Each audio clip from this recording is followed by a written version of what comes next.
Hello and welcome to this week's Rotherham Advertisers SportsChat Podcast. Joining me around the table this week is Miller's correspondent David Beddows and news editor Michael Upton. Good morning.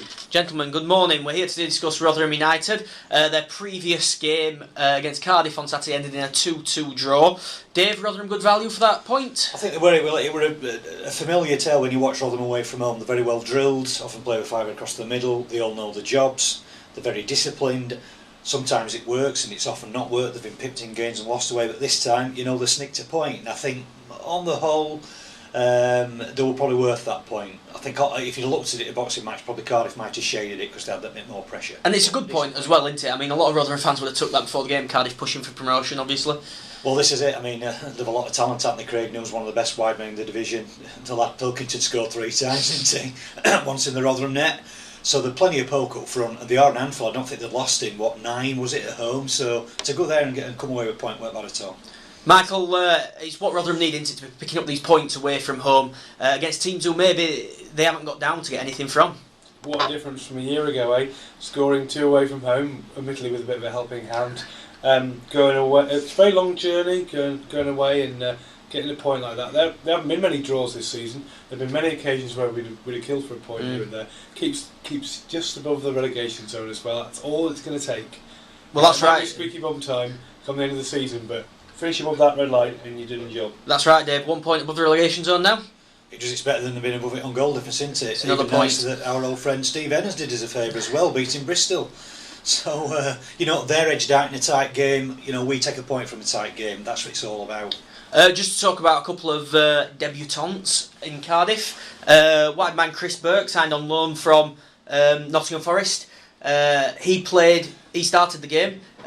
Luciano Becchio back for his second spell. He started on the bench but came on later on. How did they both fare in your opinion, Dave? Alright, Burke did quite looks a bit like Mark Robbins from a distance actually when you see him. He moves across the ground very quick and he was willing to get at people, run at people. He did overrun it once or twice, he ran into trouble. But he might have scored at 2-1. I thought he was decent, was Burke. And what about Becchio? Becchio looked a lot trimmer and sleeker than when he was last here. He's had some odd hours at You're not going out with him. At football. Yeah, that's it. And he did alright, but that wasn't the match to judge him. Rotherham under the cosh for quite a lot of time he was on, so we need to see more of it. Michael, these could be 2 valuable signings for Rotherham, couldn't they? I mean, they've been lacking that directness on the wing. They've been playing essentially a central midfielder in Grant Ward out there, and also Becchio. If he can get his scoring boots on and stay fit, he can score goals in this division, can't he? Very pleasing, 2 good captures there. We've been saying all season that the best players to have in your side are the ones that are direct, want to take people on, get the fans excited, give the whole team energy, and if that converts into goals, that's great. Becchio, he looks like an instinctive player. Whenever I've seen him play, he looks like he's got a goal in him. Unlike, dare I say, some of our more labouring strikers. I hope and prove right. He was good last time around. Very unlucky to get injured when he did. And if he is fitter and stronger this time around, then yeah, could be a good fit. He's been out a long time, and I mean the last game he played, actually English competitive game, was for us. So he has been out 16 lot. That is a long time. I know Secret there's weapon 19 then, games. Sorry? Secret weapon. Well, could be, but this guy's going to need some game time. I also think though that because he's been here before and made a good impression, that the fans will give him a bit more, tolerate a bit more, give him a bit more patience to settle in. Not always been the way with new signings, but what he's done before might set him a good step. Yeah. Let's look forward then to the next 2 games for the Millers and 2 colossal clashes, Dave. Starts with Charlton at home next weekend before the Millers travel to Bolton away. 2 teams who were down there with Rotherham scrapping for their lives. Charlton shipping goals for fun, 18 goals in the last 3 or 4 games. Really are struggling down at the foot of the table. Great opportunity for Rotherham to fly up the league, isn't it, Dave? Absolutely, one opportunity to, well, not exactly put these 2 out of the equation, but put some real daylight and distance between those and the next 2. I mean, I was surprised looking at the table. Bolton are suddenly on 20 points. Charlton not far behind either, so I was thinking somebody might do a Blackpool this time around and really get cut adrift, but they're a bit nearer, than they originally thought. So Rotherham have got to try and, they want a good points return from next 2. What is a good points return, Michael? I mean, would you settle for 4 now, or is it a must 6? No, I think you can't expect to win every game. And how many times this season have we said, Rotherham got a couple of easier games coming up, let's make the most of them and get a couple of results in the bag.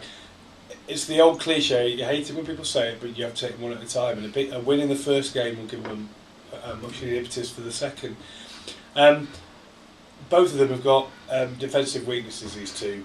We've just been talking about the directness and the addition of these new players to the side.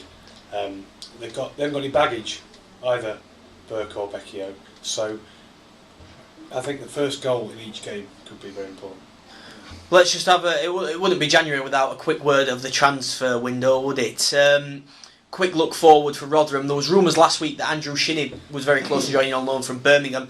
That seemed to be on the ropes towards the end of the week. Still one or two rumours that it could happen this week, but nothing set in stone yet, Dave. Andrew Shinnie, a good solid Championship player. Well, he is. I mean, these are men for the occasion, aren't they? People like Burke and Becchio and Shinnie, the people who've been around who know the division.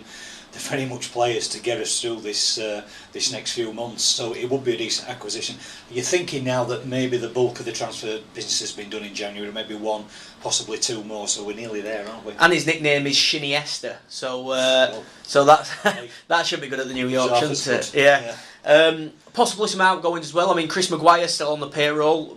Don't know what's happening there. He could be following Jordan Bowery to Oxford, we believe, but nothing confirmed there.